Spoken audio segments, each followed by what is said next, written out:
Drive-By.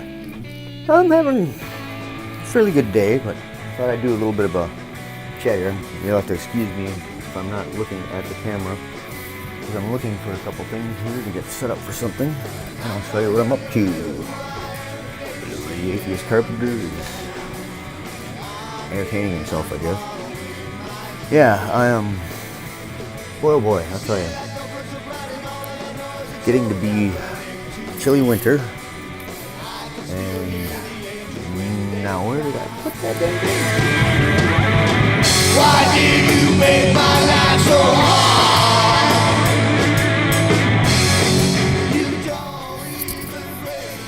There you go. That's it's like a zoom lens for an iPhone or an iPad or a smartphone, any kind of smartphone. I have a little clip that goes on there like this.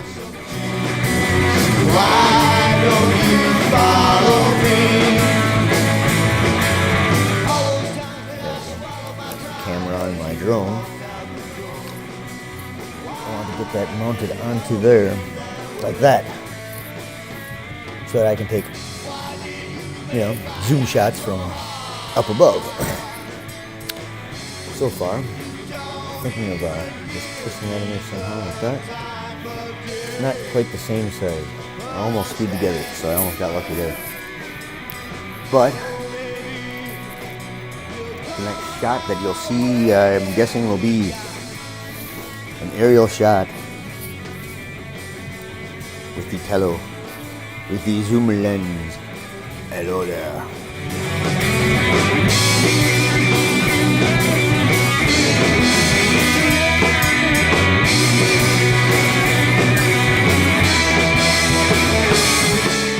Yeah, I've been contemplating. Sorry about the audio here right now because my iPad has a charge. But I was thinking about, if there was one thing, it's when I was in my 20s, I read the Bible from the cover to cover. I tried to believe as hard as I could. I tried really, really hard to have that open mind, I wanted to take the Bible as if it was real. That's a miserable thing to even think of. To condemn people to an eternity, make them suffer.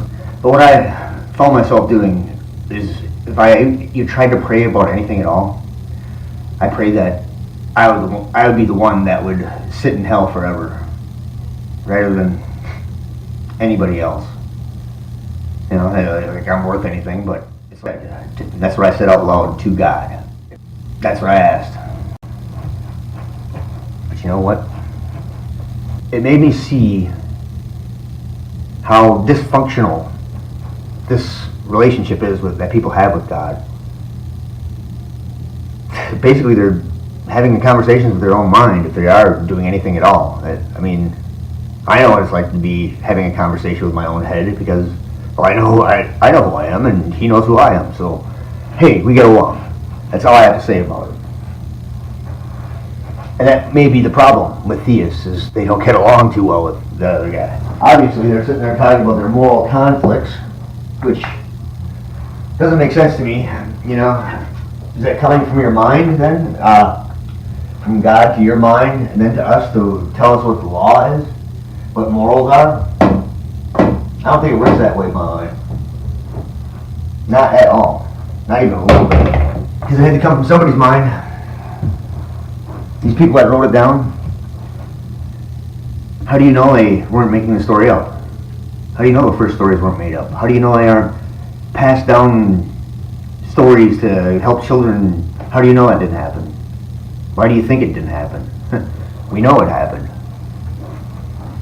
We are a direct result of it. We climbed out of the trees, had to run from the cheetahs and the lions and the rhinos. So we grew longer legs and the capability to talk. Think about that. That was an adaptation that helped us to communicate with each other over long distance and time, so we remember old spots and hunting grounds and stuff like that. That helped us in our tenuous survival. Does it help us now, though? No. No, now it places fear in us, where it's not needed. We are smart enough now to know what is needed fear and not needed fear.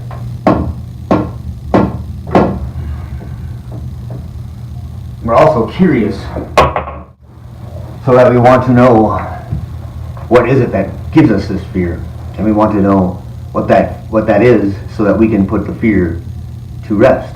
That is no longer an unknown. The unknown is what makes us motivate really quick and not think. I guess I can't even express how much that is evidence to me that we evolved and that God had nothing to do with it. That's what we, as a human being, would want to impose on somebody. At least throughout history, that's what happened. I don't know how we got to this narcissistic stage of, you even see Christian apologists. She's out there. I mean, look at the Christian apologist. Yeah, I'm so freaking sick of it. Atheist. It just makes me want to. I don't really care. I don't know how she got a PhD. Not even on par with anything. She's anything anywhere. I guess they give PhDs out in Cracker Jack boxes now. It's just ridiculous. When someone like her tries to push them beliefs out because she thinks that somebody's talking to her, or she had a bout with Satan or Satan's minion or something like that. No, that is my biggest problem with it. All it takes is that person with the right charisma to get up there and say, "Dude, the Jesus, talk to me. It's like we gotta get out there and do this and do that and do this." And you know what? He doesn't know jack shit, and the next thing you know, you're freaking committing suicide in a cult. That's dangerous. That's dangerous to anybody. It's when it's something that's not real, it can't be falsified. That puts people in a position where they have to believe you and trust you. And these people gain that little bit of power-hungry crap, and they use it to their advantage. And that is how I feel. I don't see how it can't be. Yeah, you know what? Citation needed?